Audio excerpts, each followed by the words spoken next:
Donc, le peuple a répondu à l'appel de Ñoo Lank, plateforme Ñoo Lank. waaye loolu bëggoon nañ ci def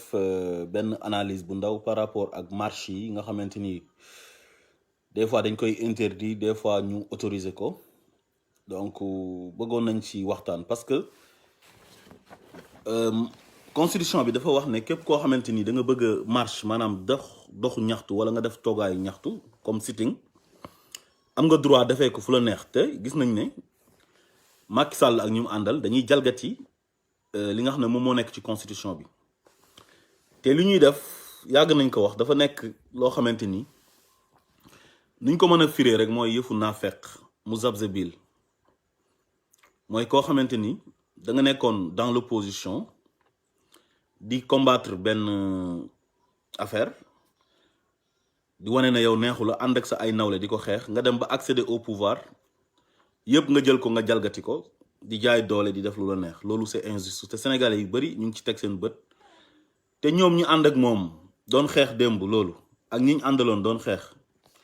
à chaque fois ñu rappeler leen loolu mais dañuy ut ay justificatif à chaque fois di wane ne ay place de l'indépendance kenn waru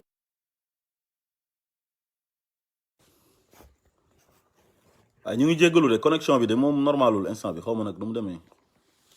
xaw ma c'est à quel niveau hein. Donc ñaar yooyu rek war nañ à chaque fois di ko rappeler di ko fàttali te moom gis na ko de mais daf cee teg bëtam jàpp fu mu jàpp noppi xam nga Babacar Fall waxoon na ko ne ko yow da ngeen a jàpp ñoom Guy Marius Sagna tëj leen ci kaso bi parce que dafa am lu leen métti ñu dem taxaw buntu palais jàppandu ci gris palais bi bëgg ko wax ñu jàpp leen tëj leen ci kaso gi jaay leen doole xañ leen feetu Noël yi te loolu àndul ak démocratie fekk am na ku ko njëkkoon na laaj mu tontu ci wax ne palais bi dafa am ay garde voilà boo jékkee-jékki ñëw ci palais bi xam nga dañ lay jàpp moom loolu la wax ba pare ne gisuñ fenn fu ñuy manifester ci àdduna bi ci palais Babacar Fall relance ko Aliou Diarra moo njëkkoon a wax loolu damay rappeler rek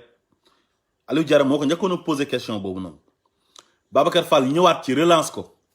ne ko wax nga sànq ne amul fenn fu ñuy autoriser manifestation vers le palais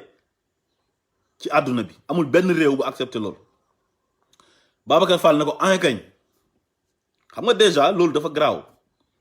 ne ko kañ est-ce que loolu jar na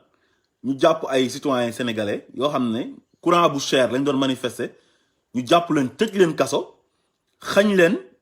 feetu Noël yi rek mu esquiver question bi mu ne moom loolu du ci tontu mais loolu c'est pas du respect c'est un manque de respect vis-à-vis des Sénégalais parce que tu ne peux pas être le président de tous les Sénégalais nga jàkkaarloog Sénégalais yépp def face à la presse sénégalaise ñu lay poser ay questions nga ne man lii duma ci tontu c'est pas du respect c'est du manque de respect donc yooyu yëpp boo ko dajalee Babacar Fall yokkal ko ci ne ko yow sax waxoon nga ne góor gi su fekkee dafa nar a forcer élection yi gagné ko par force duñu ko nangu dañuy dem ci palais bi génnee ji ko te loolu la Guy Marius Sagna sax defut loolu moom dafa ñëw taxaw ci buntu palais bi rek téye gris ne courant bi dafa cher mu esquiver question bi ne duma ci tontu parce que amut lu mu tontu foofu amut dara lu mu fay tontu parce que dañ ko kaawote dóor kaawo mu daanu tel mu ne duma ci tontu loolu c'est du manque de respect kon déjà moom VAR bi yàgg na ko attraper ci ay yeneen ak yeneen suñ si ñëwee du mas a jeex léegi nag pour les marches baax na di wax lu la naqari dans une démocratie baax na mais qu'est-ce que ça sert avec Macky Sall quoi ñu dem marche dem place de l'Obélisque jël micro yi libéré Guy Marius Sagna courant bi dafa cher nanana est-ce que ñun danañ ci am victoire danañ am résultat bu baax ci marche yi avec Macky Sall parce que bi mu toogee ci réew mi ba léegi en 2012 rapport de force yi am yëpp digganteem ak le peuple moom moo koy gagné gars yi bu ñu tegee seen ay plan mu ñëw dissuader ko avec force nag day jaay doole jàllale affaire léegi est-ce que waa aar lu ñu bokk ak ñoo lànk slogan yi nag bëri na xaw na bëri trop parce que y a beaucoup de slogan aar lu ñu bokk ñoo lànk duñu ko nangu xam nga yàgg nañ fi gis façon slogan bu nekk ay ñaani bañ na xam nga léegi solution bi est-ce que léegi dafa nekk comme dem ñaan autorisation rek dem place de l'Obélisque léeg-léeg nga bëgg a dem place de l'Indépendance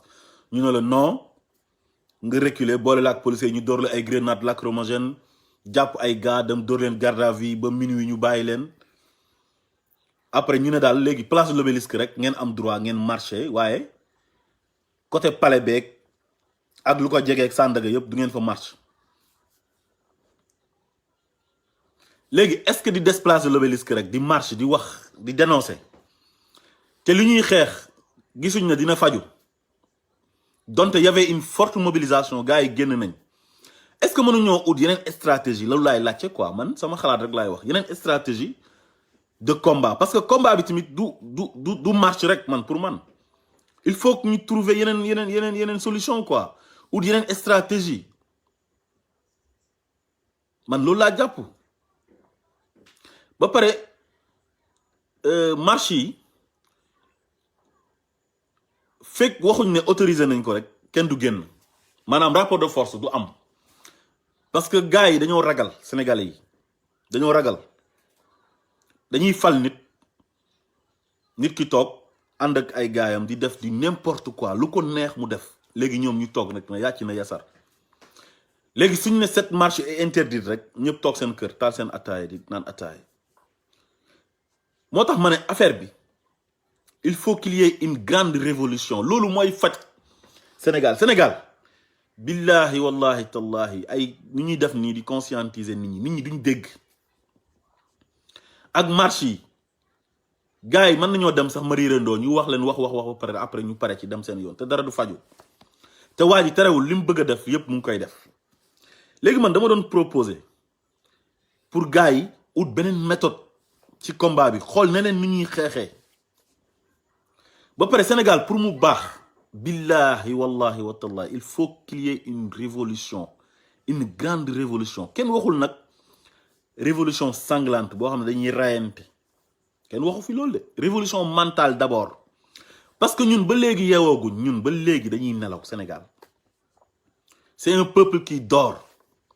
moo tax gis nga ci élection yi nii passé nii bi ñu nekkee ci réseaux sociaux yi di wax donte am na njëriñ parce que waa diaspora bi ñoom yeewu nañ moo tax Macky Sall amu fi dara parce que kullu mawludin yulidu alal fitra nit ku nekk environnement bi nga nekk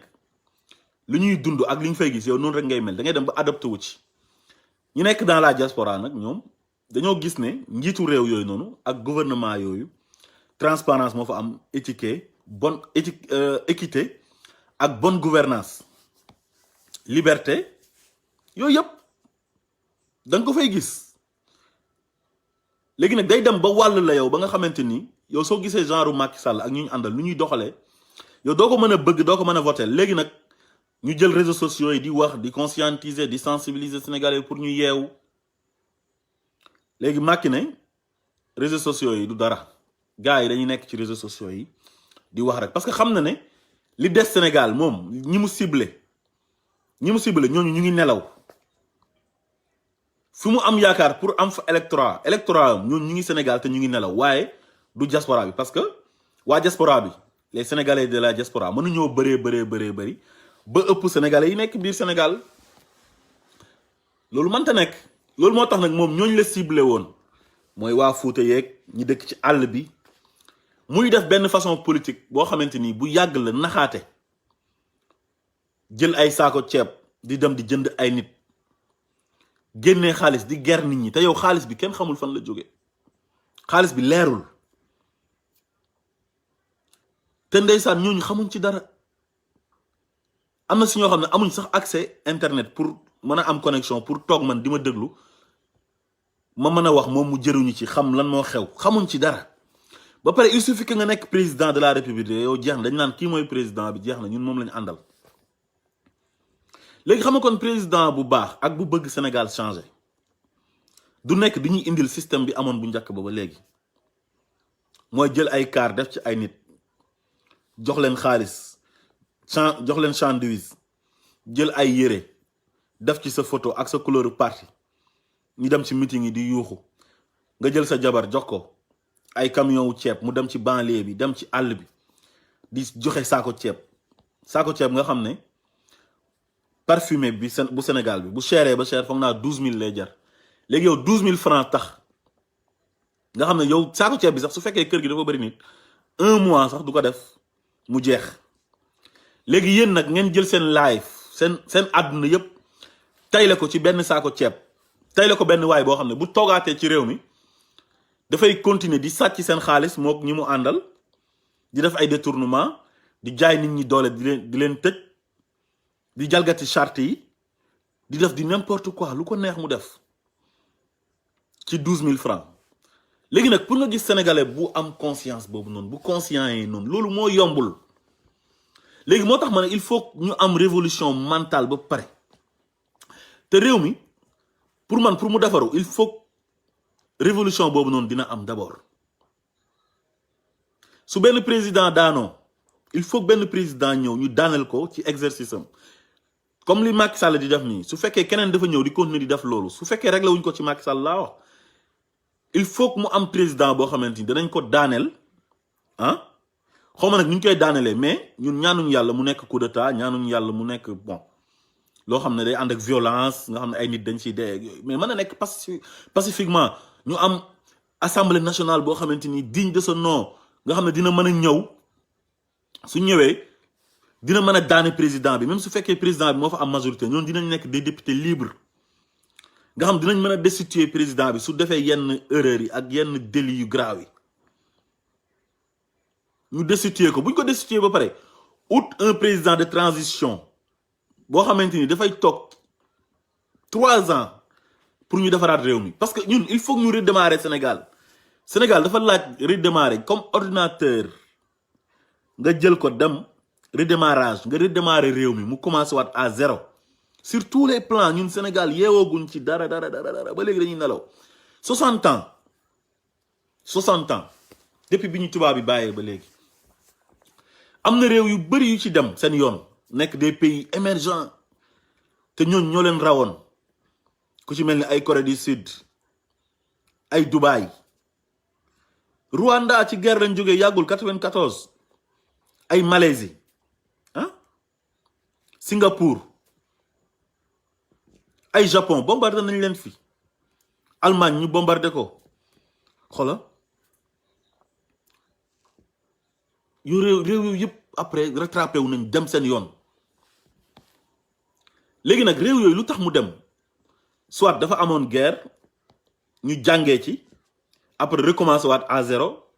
dem. ñun nag ñaanuñ yàlla Sénégal am guerre loolu moom ñaanuñ ko yàlla ñaanuñ yàlla tamit mu am coup d'état yàlla nañu si yàlla musal. mais am na ay révolution pacifique yu fi am iranien yi ngay gis ñu am ak américains yi problème nii révolution islamique la ñu def ba pare démocratiser ko teg seen gouvernement boo xamante ni gouvernement islamique la ba pare mu am démocratie ku nekk da ngay ñëw am ñaari mandat dem sa yoon ku nekk boo amee lu la naqari nga taxaw exprimer wax.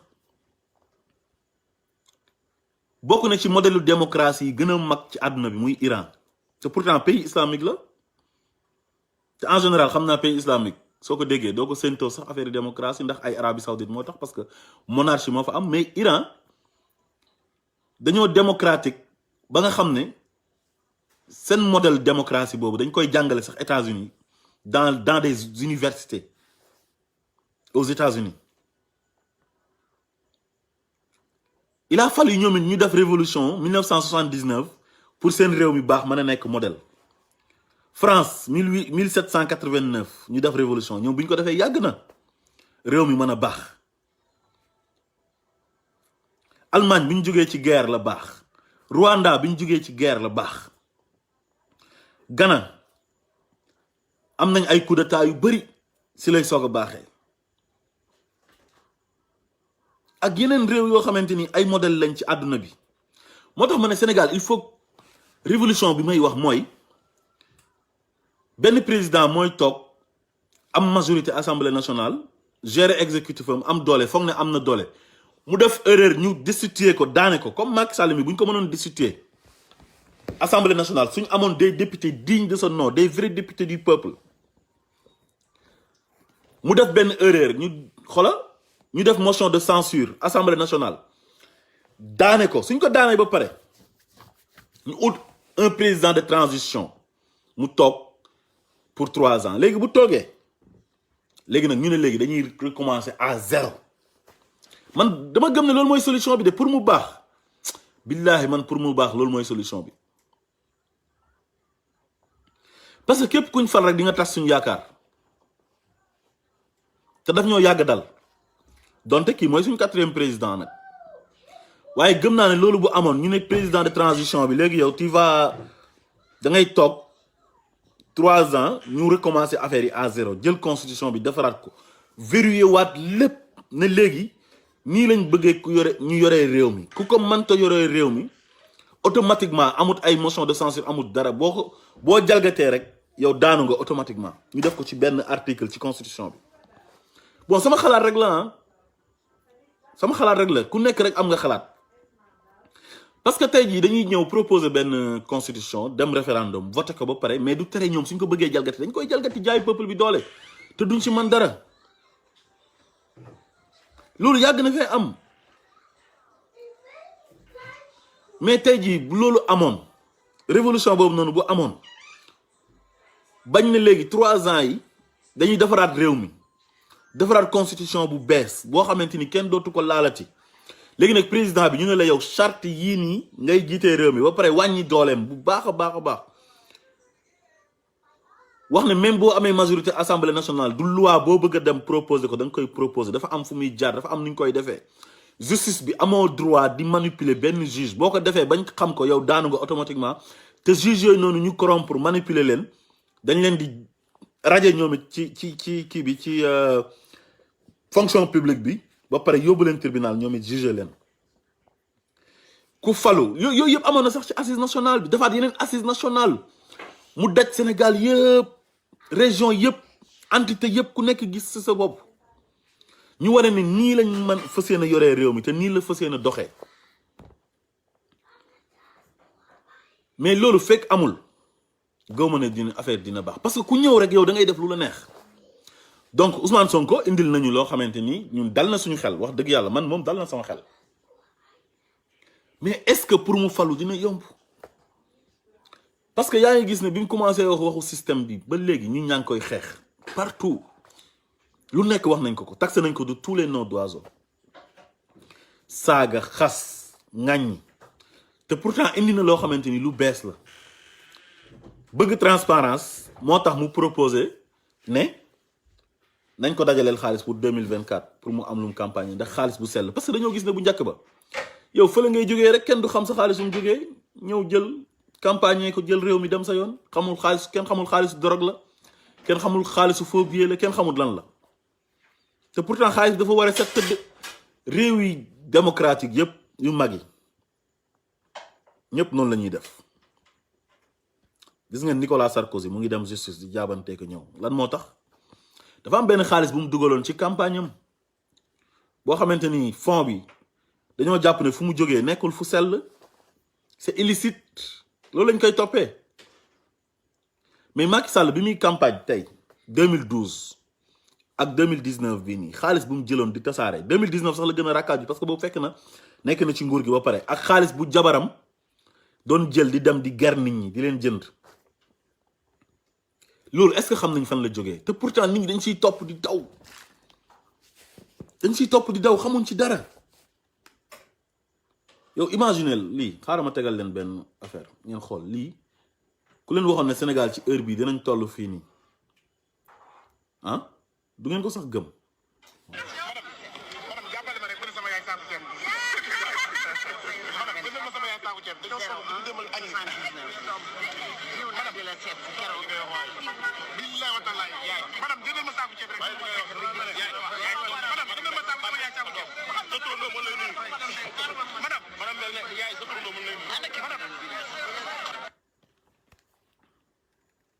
ma tegaat ko ngeen dégluwaat bu baax.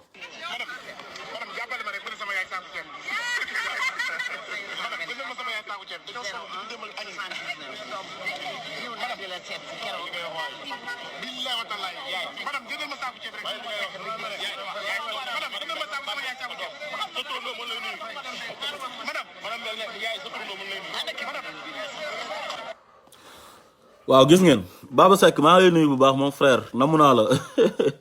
mon ami et frère Baba ex militant de Macky Sall léegi dafa rallier quoi ci Ousmane Sonko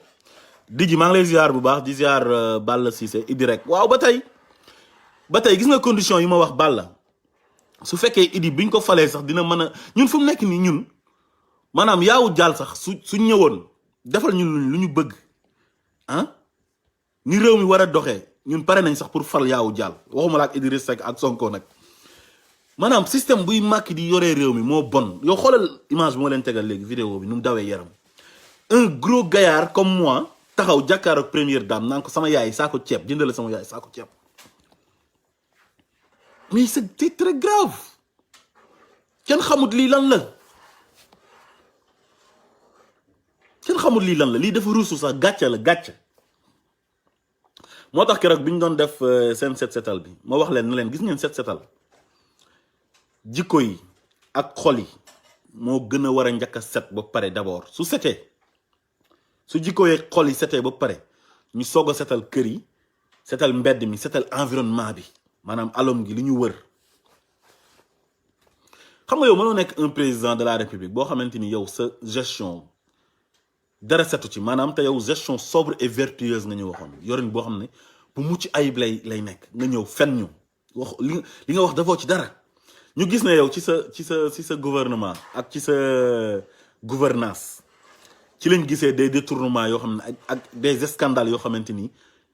Sénégal mësu kaa gis du temps yi Senghor du temps yi Abdou Diouf du temps yi Abdoulaye Wade lu ñu épinglé ci ay gars yu Macky Sall ñu ànd ak Macky Sall corps de contrôle yi lu ñu ci épinglé mësu ko épinglé ci gouvernement wu kenn budul bu Macky Sall léegi nag yow nga ñëw bëgg ñu gëmloo nañu léegi da ngay yeewu benn suba teel jël sa benn rato chaque jour da nga génnee slogan bu bees léegi nag ay anglais la jël ay fast track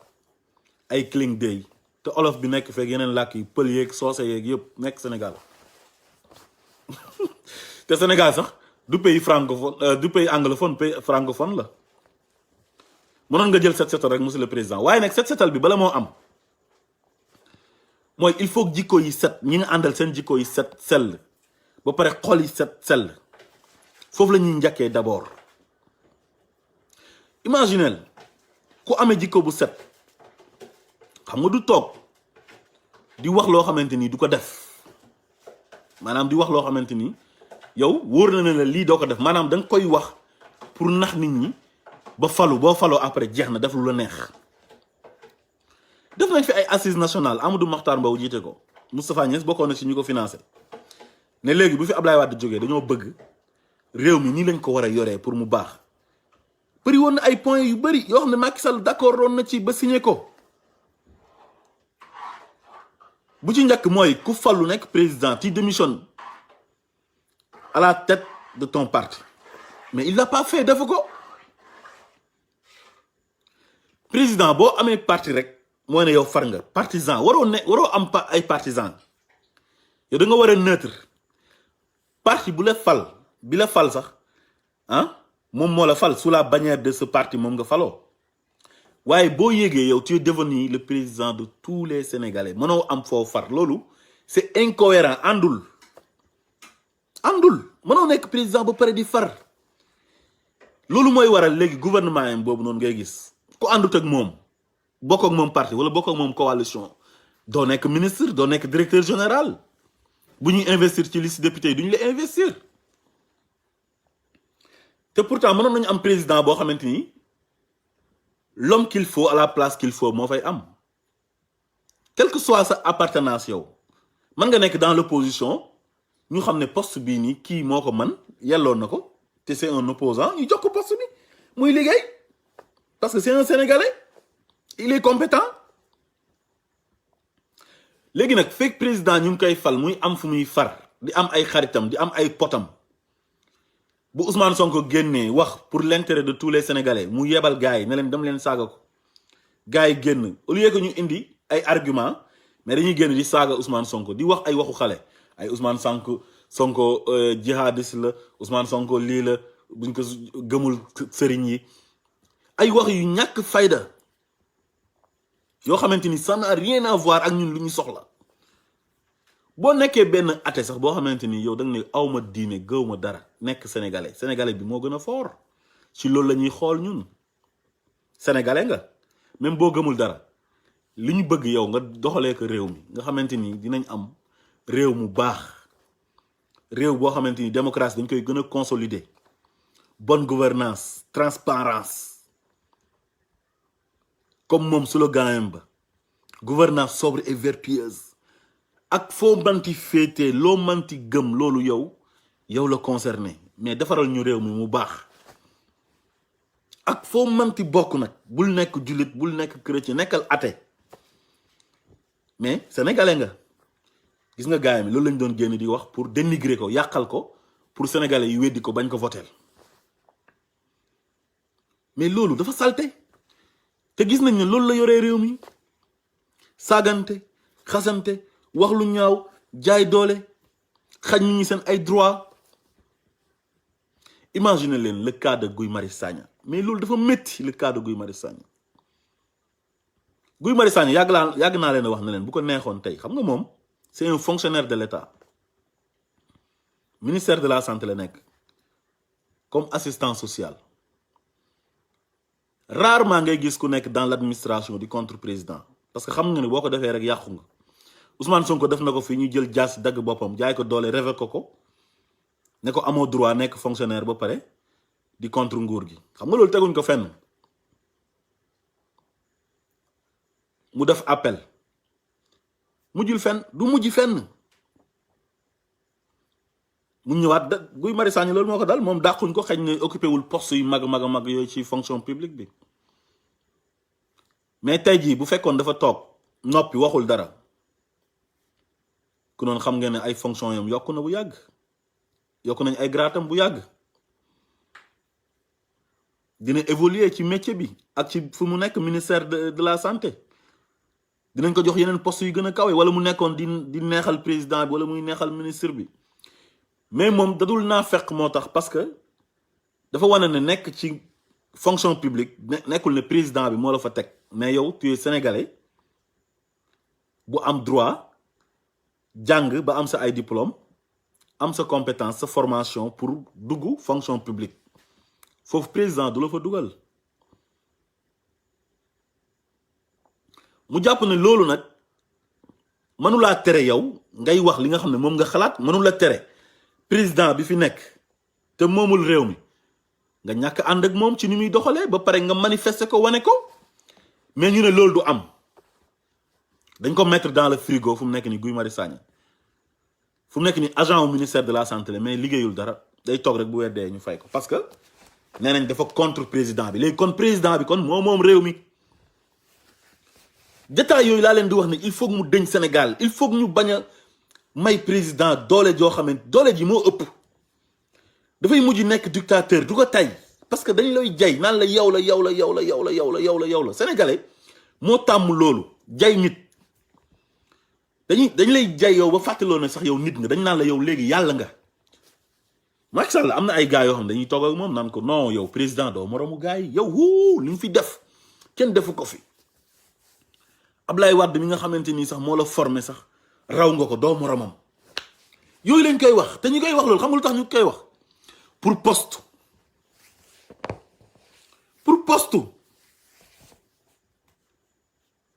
xam nga kon loolu bokkul ci jikko ju rafet bokk na ci nit koo xamante ni da ngay humble ba pare am humilité mooy nit koo xam ne da ngaa oyof nga ne man li ma nekk lépp lu ma mënta nekk rek c'est éphémère dafay jeex kullu man alayha fanin fii amul dara lu dul jeex léppay jeex te buñ toogee nag ñoom dinañ xam loolu de wala avant ñuy toog mais nit ñi ñoo leen di fàtteloo loolu di leen jay bañ fàtte na lépp dina jeex gëm loolu na la yow doo moromu gaa yi imagine li ma doon wax tey ci set setal jikko yi ak set setal xol yi tey jii moom bu amoon xol bu rafet tey bu xolam setoon président du wane sax ne moom moo tëj lu Guy Marius Sagna parce que wane na ko ci face à la presse am bi mu doon def 31 décembre bi ko Aliou Diarra laajee def na ko gisoo buntu palais kenn du fa manifester waaw parce que boo ko defee dañ lay jàpp après jeex na dawalul sax Clémence wane na ne Guy Marius Sagna fa mu nekk maa ko fa teg dañ ko war a yar parce que dafa xamadi mais xamadiwul c'est son droit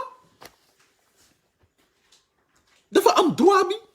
et puis ñëw ci buntu palais jàpp buntu palais bi mais loolu lan lay wàññi président de la république est-ce qu'il était armé Guy Marius Sagna n'était pas armé ak ñi mu àndal ban menace moo mën a am ci Guy Marius Sagna dem jàpp buntu palais bi mais loolu Guy Marius Sagna c'est un sénégalais man mii tey xanaa am naa droit dem taxaw buntu palais jàpp laal buntu giri bi mais c'est mais lii lan la ci royaume lañ nekk wala lan la kenn amul droit laal palais tey jii bu bëggoon dawal acte de grandeur moom le président de la république fa la ko fekkoon boobu mu ngi ci biir il était dedans xam nga lan la waroon def su déggee coow li sax day génn yebal benn directeur cabinet wala benn ministre conseiller bu nekk foofu wala kenn rek secrétaire général palais bi wala dara na la demal nga waxtaan ak Guy Marius Sagna wala moom mu wàcc sax su boobaa sénégalais dinañ ko gën a fonk gën ko bëgg ne Macky Sall tey dawal na acte de grandeur mais gi nga yenn yi dafa mel ni ci deret la quoi comme ay genre Nelson Mandela yi nii non yooyu duñ dootul amati ci àdduna bi ak yonent bi sallallahu alayhi wa sallam am na yenn nit yoo xamante ni yombul te pourtant ñun yéene woon naa ko suñu réew ñu am façon nit ñooñu un grand homme comme Nelson Mandela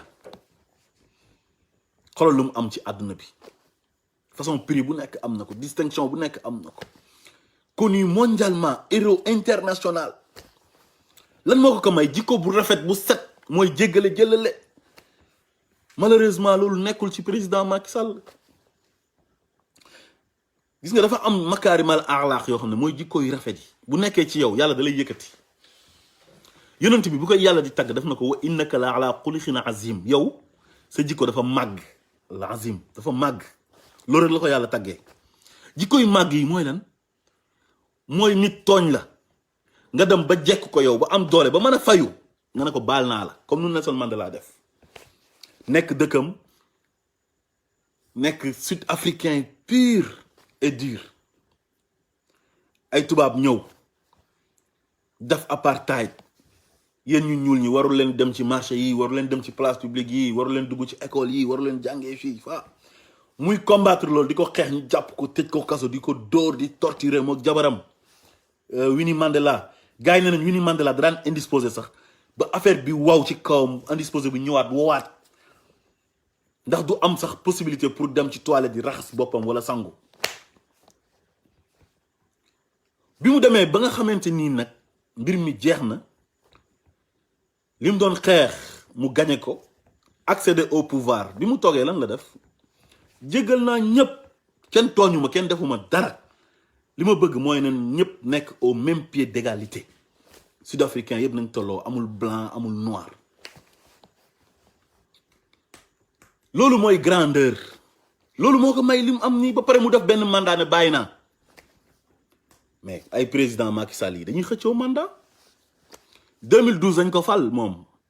légitimité 2012 la ko amoon il était légitime en 2012 mais 2019 kenn falu ko moom dafa forcer pour jàll damay toog par force la wax ut ñu ko ci jàppale nag mu jàll par force kenn mënu ci dara jaay doole jàll objectif bi mooy lan mooy naa toog rek su ma xasee ba toog Sénégalais yi neex na ñoo xeexal parce que ñemewuñ damay def forcing rek di jàll def lu ko neex pour jàll tëj Khalifa Sall exilé Karim Wade indi parrainage lu nekk mu def ko jàll dem yoonam loolu yëpp lu ko waral nag mooy li ma leen wax ci début bi mooy peuple bi mooy nelaw ba léegi xamut li xew ba pare uude nu mu la gisee nu mu la lay ëwalee xam nga tey waa ji ma leen tegal léegi nii muy ñëw di ñaan Marème Faye ceeb di wàccee boppam lii gàcce la c'est une honte Marème Faye may ma ceeb sama yaay jëndale sama yaay ceeb 12 000 francs wala am na ceeb yoo xam ne sax 8 000 lay jar foog naa bassesse boobu noonu pour lan la te bëri na ci sénégalais yu bëri noonu lañ mel moo tax mën na leen nag balaa ñiy setal dëkk bi nañ setal jikko yi d'abord ba pare setal xol yi parce que ki ñuy jiite jikko mënul set xam nga lu tax parce que il est issu de nous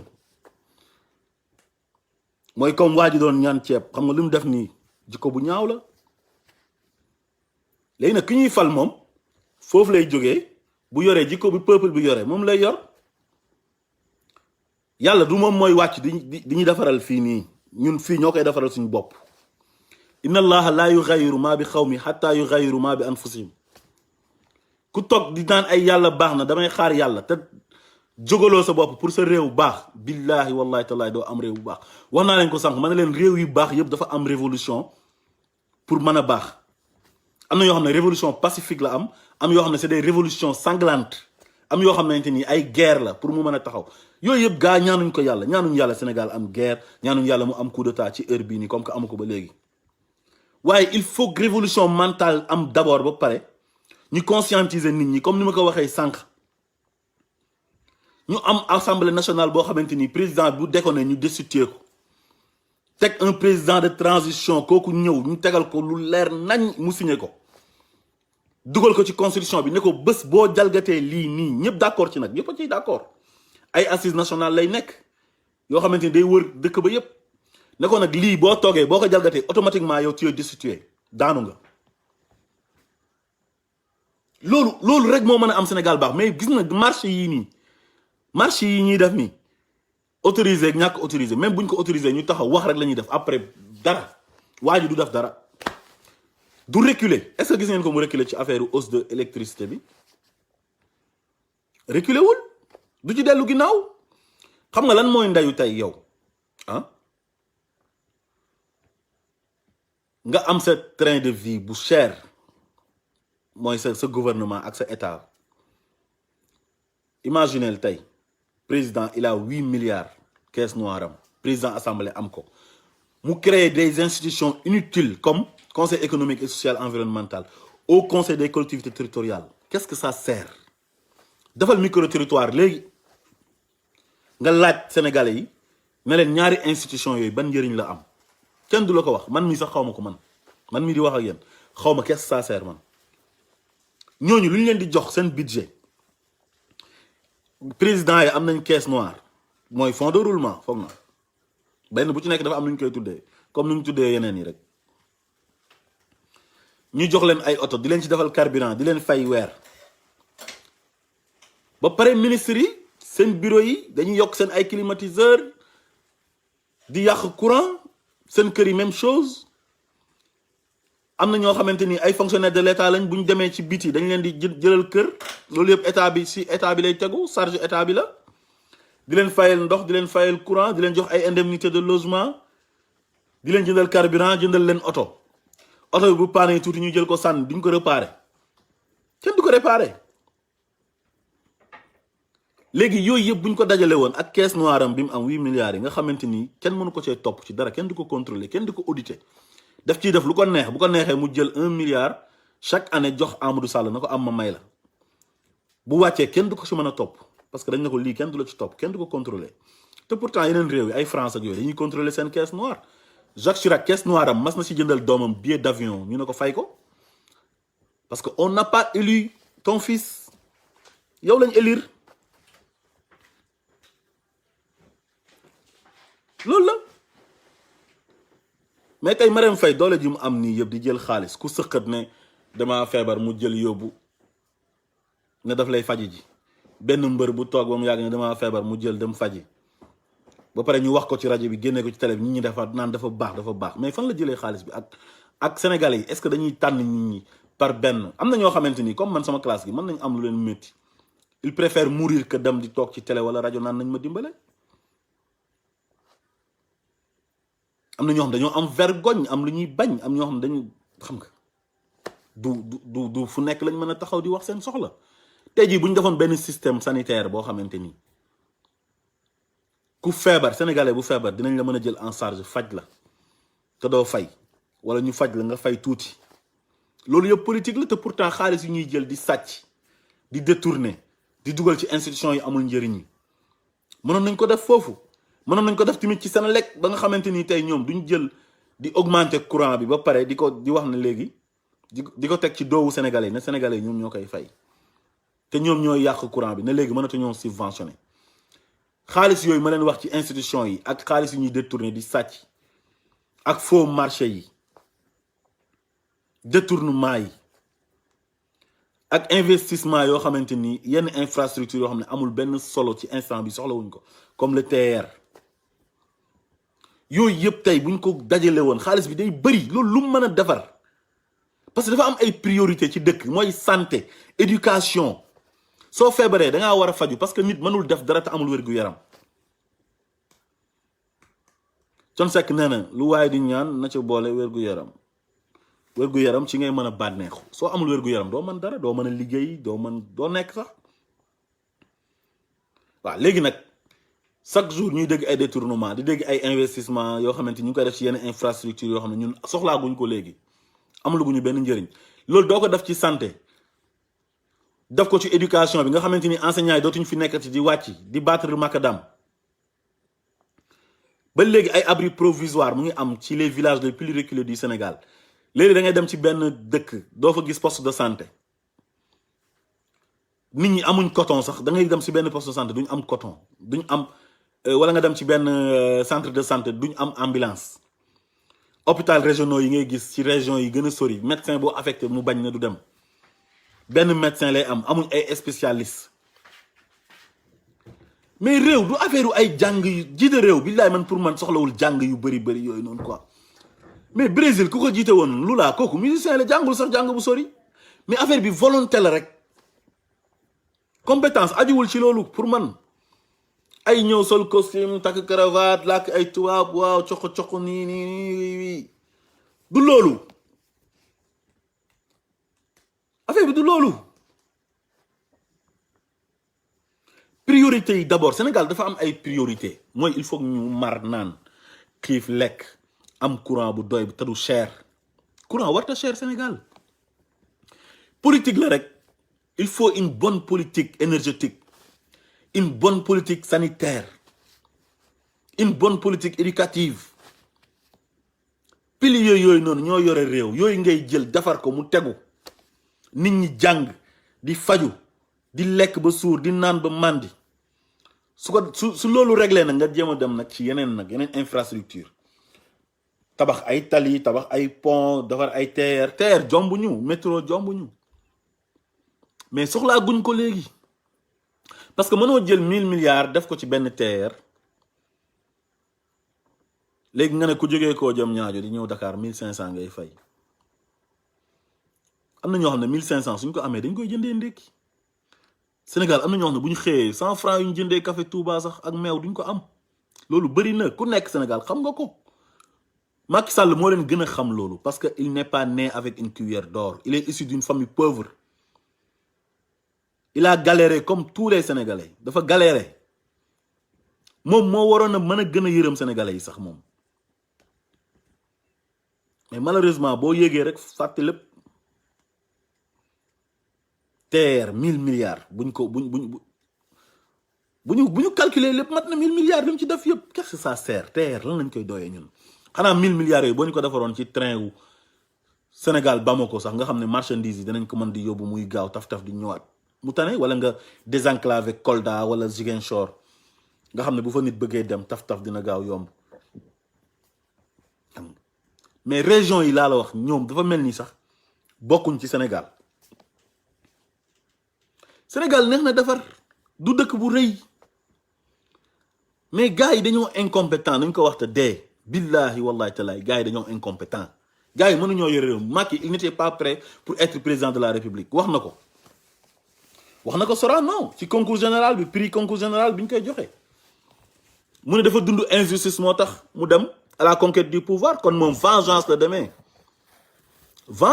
à la conquête du pouvoir te nguur kenn du ko jëlee noonu il faut que da ngay préparer am un bon programme pour mën a wax ne programme bi lay dérouler mais ñëw rek di créer ay slogan Sénégal émergent ay gouvernance sobre et vertueuse la patrie avant le parti léegi nag mu ngi ci ay fast track ay clean day slogan chaque jour pour lan man pour man ay émergence sax gis nga émergence jarut sax nga xey wax da ngay liggéey ba dem ci ba àgg ci ay Brésil yi nii ay Inde ah ak ay yeneen dëkk yu mujjee émergent nii comme ay Indonésie ay Singapour ay Chine dañoo liggéey ba àgg ci émergence nekkuñ sax di wax créé wuñ sax ay slogan ay lii da ngay liggéey rek di liggéey parce que dëkk bu nekk dafa am ay priorité xam nga yow nan nga war a liggéeyee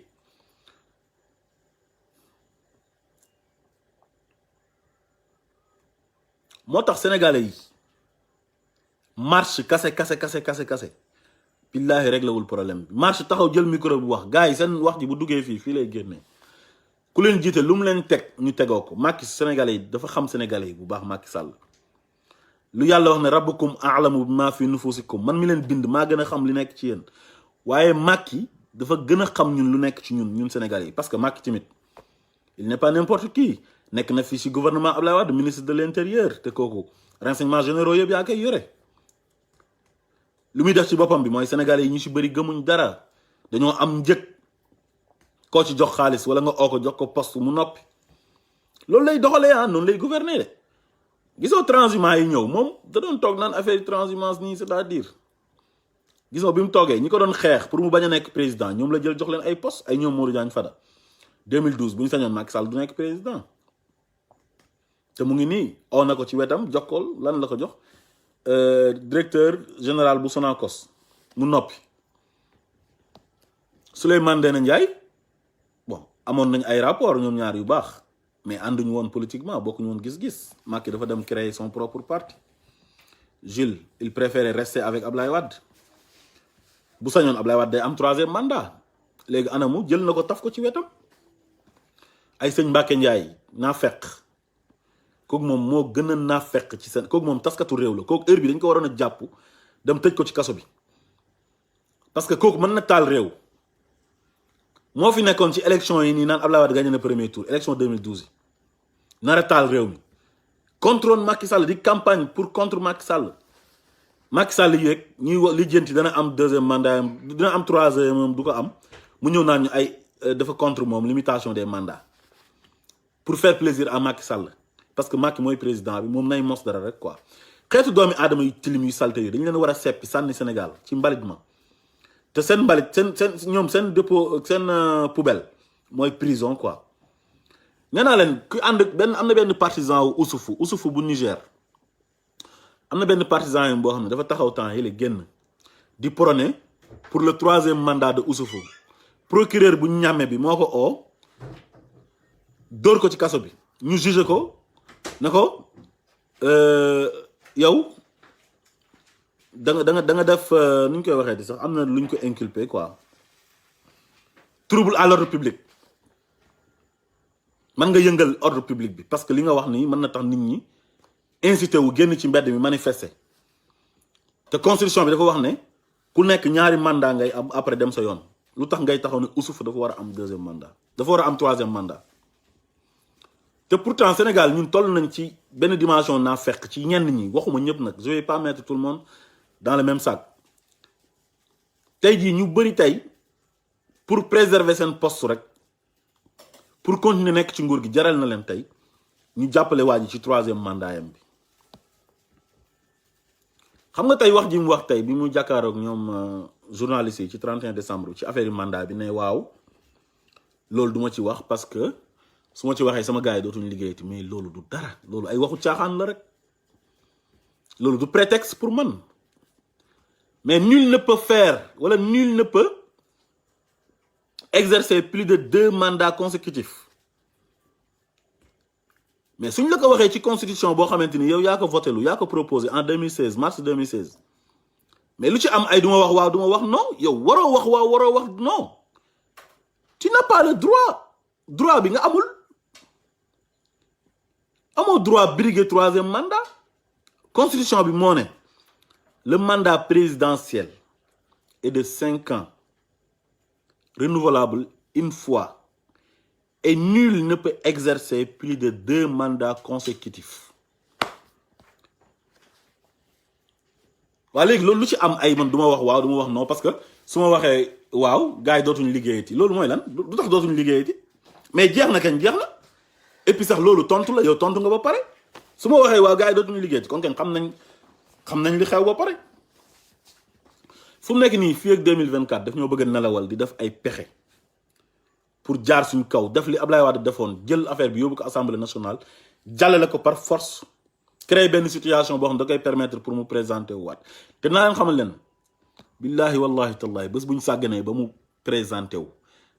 bu leen xalaat mukk ne élection yi du ko gagné erreur bu Ablaye Wade def lépp lu Ablaye Wade def échec ci ah moom bu ñëwee da koy réussir. loolu mooy objectif am ñi koy conseillé loolu lañ koy wax su leen waxee ne leen non Wade defoon na lii mais jàllul même si temps yi parrainage bi waxoon nañ ko ne ko non 23 juin bi non oui boobu jàllul de Wade dafa reculer dañ koy tegal yeneen plan na ko lii ngay def ak lii ak lii ak lii interdire marche yi génnal policier ñu def répression ci kaw peuple bi ay tapet lañ dañuy daw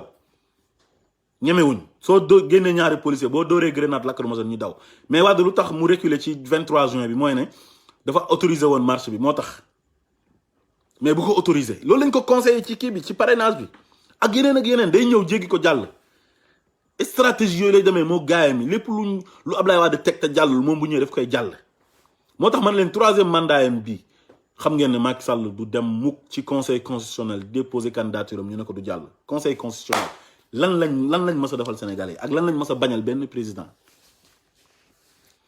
koo xamante ni yow yaa ko teg fu mu nekk ba pare di ko corrompre di leen jox xaalis ay màggetu magistrat yoo xam ne presque dem nañ sax retraite nga teg leen foofu di leen jox xaalis bu bëri li nga bëgg dañ la koy defal. gisoo parrainage bi muy éliminer gars yi ay ñoom Abdoul Mbaye Malick Gakou ak ay Pape Diop ay Bougane Gueye Dany mais moom moo leen sant lool pour ñu éliminer gars yi dem collaborer ak ay juge am pour ñu éliminer Khalifa Sall éliminer Karim Wade parce que bu defutoon loolu du falu parce que dafa yéeg rek 2 ans après ay mouvement commencé ñuy créer ay mouvement réccu code de popularité mu wàcc ba jeex takk mu ne hé man de fu mu nekk nii su ma forcé wul ut ay pexe pour am 2e mandat du ma ko am su ma demee nii naturellement nii dañ may gagné mu teg ay pexem def lu ko neex mu jàll nag forcé yépp mu jàll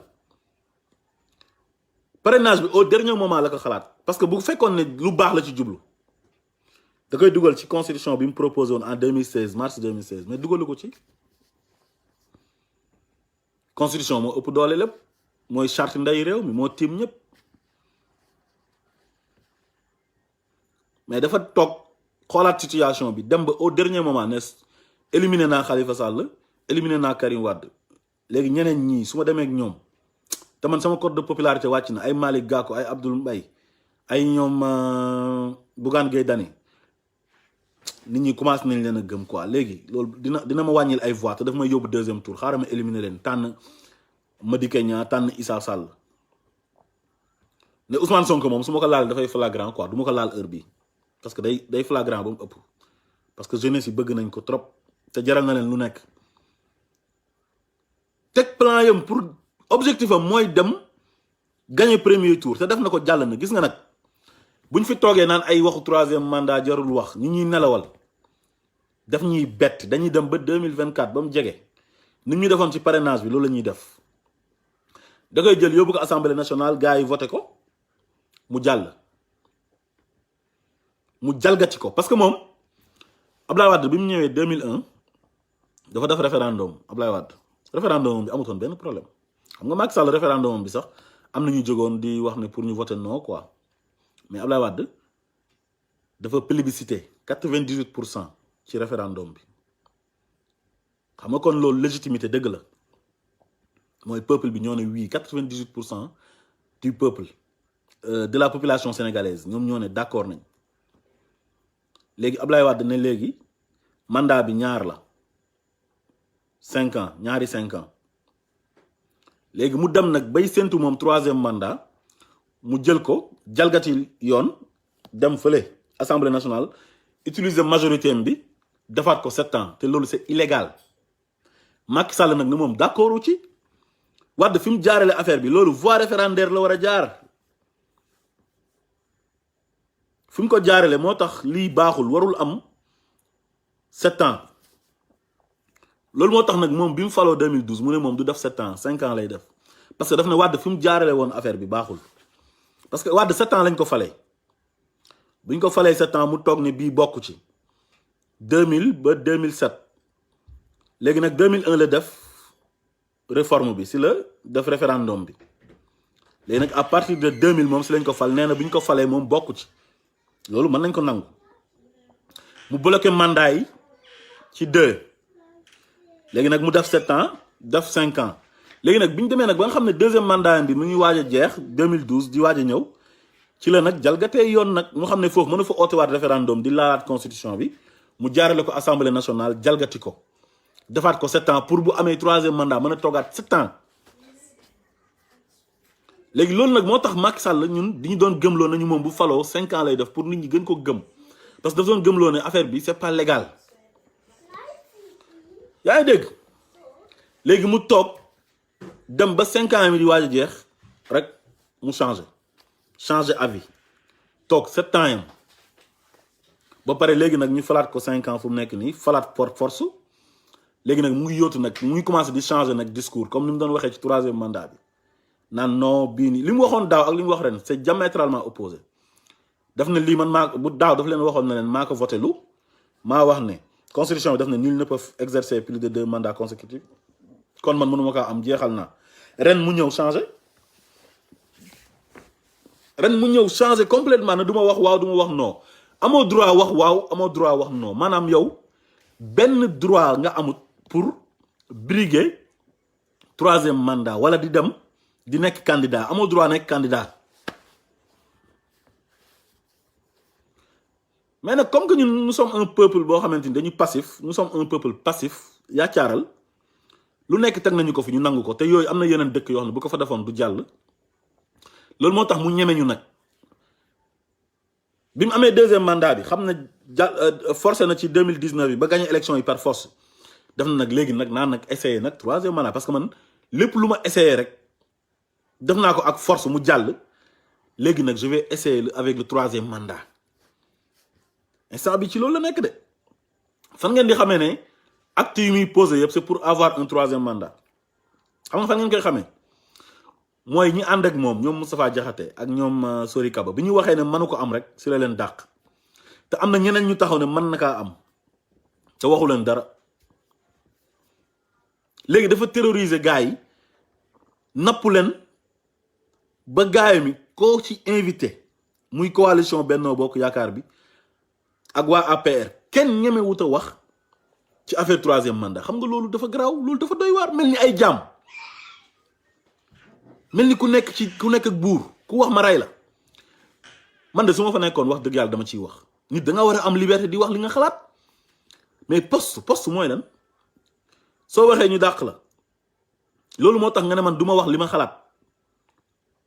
mais loolu man pour man ñàkk fayda la moo tax nag genre Moustapha Diakhaté yi nga xam ne ñoom dañoo libre dañuy bëgg a am indépendance bëgg a am liberté d'expression loolu moo tax duñ mën a continuer ak moom parce que moom ngorom moo ko mayul moom xëy na mu toog li ñu waxaale woon Sénégalais ak li ñu def ci constitution bi mu ciy dellu ginnaaw ndax dafa farek Macky Sall nit boo farek moom da nga koy wax dëgg nit boo àndeek moom nga bëgg ko mooy yow da nga koy wax dëgg mais tey imagine ñu wër Macky Sall ñëpp di ko jay ñëpp ay transhumants lañ ñëpp Ablaye Wade lañ àndaloon ay Ablaye Sow bu nekk kuut su ma gisee mu génn défendre ay Macky Sall man ree daf may jàpp quoi ay Serigne bu kii Serigne bu nekkoon DG wu SAR temps yi Ablaye Wade ba léegi mu ngi ànd ak Ablaye Wade kii ba léegi mu ngi ci Macky Sall fu mu nekk nii ak ñeneen ñu bëri loolu moo lay wan ne Sénégalais yi ñu ci bëri gëmuñ dara poste moo leen arrangé loolu moo leen intéressé mais réew mi seen yoon nekku ci na nit ñi xiif na nit ñi feebar dee il s'en fout seen yoon nekku ci